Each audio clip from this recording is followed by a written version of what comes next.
মহারাজা বীরচন্দ্র কিশোর মানিক্যের ১৮৪তম জন্মবার্ষিকী পালন করা হচ্ছে। সারা রাজ্য জুড়ে তারই অঙ্গ হিসাবে কুমারঘাট মহকুমার ফটিকরাই পাবলিক লাইব্রেরির উদ্যোগে যথাযোগ্য মর্যাদায় এই দিনটি পালন করা হয় এক সংক্ষিপ্ত অনুষ্ঠানের মধ্য দিয়ে। এদিন প্রথমে ওনার স্মৃতিচারণ করে অনুষ্ঠানের স্বাগতিক বক্তব্য রাখেন পাবলিক লাইব্রেরির বর্তমান ইনচার্জ সুপ্রিয় দেব।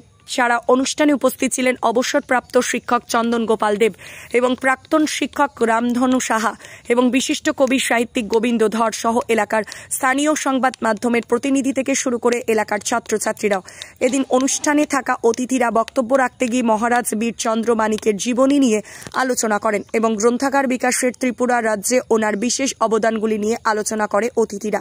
ফটিকরাই থেকে বিকাশ কপালির রিপোর্ট।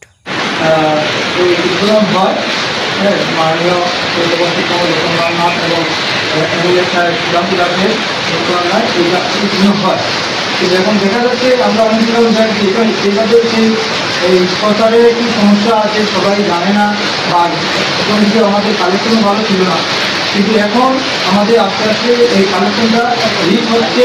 বিভিন্ন ধরনের কম্পিটিটিভ এক্সামের বই, সিপিএসসি, যেমন সিপিএসসি, ব্যাংক, সাইকেল, এইসব মিলে সব বই আছে এবং কলেজেরও কিছু কিছু বই আছে এবং যারা গল্প, সাহিত্য এই ধরনেরও বই আছে।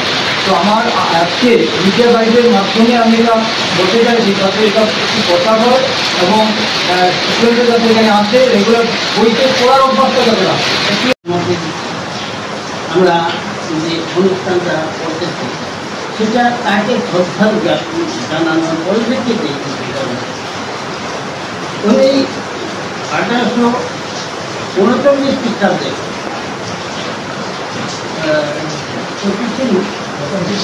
25 আগস্ট সেপ্টেম্বর ওই সিংহাসনে অবস্থিত হয়েছিল।